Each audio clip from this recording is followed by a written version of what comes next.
গন্তব্য মোহাম্মদপুর থেকে কাকরাইল কিংবা মোহাম্মদপুর থেকে খিলগাঁও। 10 মিনিট পর পর ছাড়ছে বাস। চলছে তরঙ্গ প্লাস, মালঞ্চ, বিআরটিসি সহ বেশ কিছু পরিবহন। বাসগুলোতে শিক্ষার্থীদের জন্য মূল ভাড়ার অর্ধেক নেওয়ার নির্দেশ থাকলেও দীর্ঘদিন ধরে এসব বাস কাউন্টারগুলো পূর্ণ ভাড়ায় আদায় করে আসছে।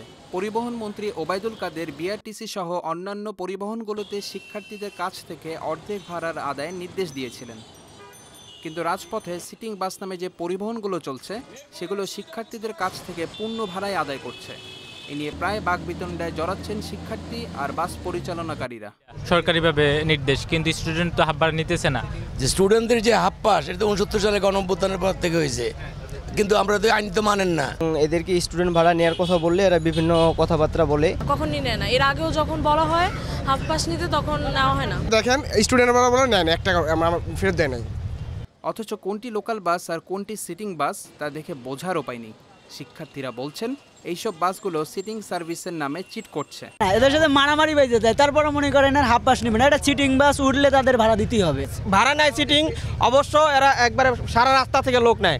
লোকাল সার্ভিস আর কি, সিটিং ভাড়া নিতেছে কিন্তু লোকাল সার্ভিস দিতেছে আমাদেরকে। হাফ পাস নেই না কেন বড় ভাই? এটা তো আমাদের কোম্পানির নিষেধ বড় ভাই। এটা আমাদের হাফ পাস নাই কোম্পানি থেকেই। তবে বাস কাউন্টারে কথা বলতে গেলে অভিযোগ অস্বীকার করেন।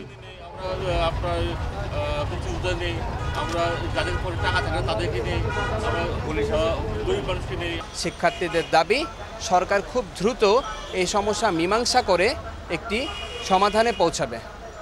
এই বিষয়টি নিয়ে সরকার হয়তো ভাবছেন কিংবা ভাববেন। এস এম সাদ, ইউল্যাব টিভি, ঢাকা।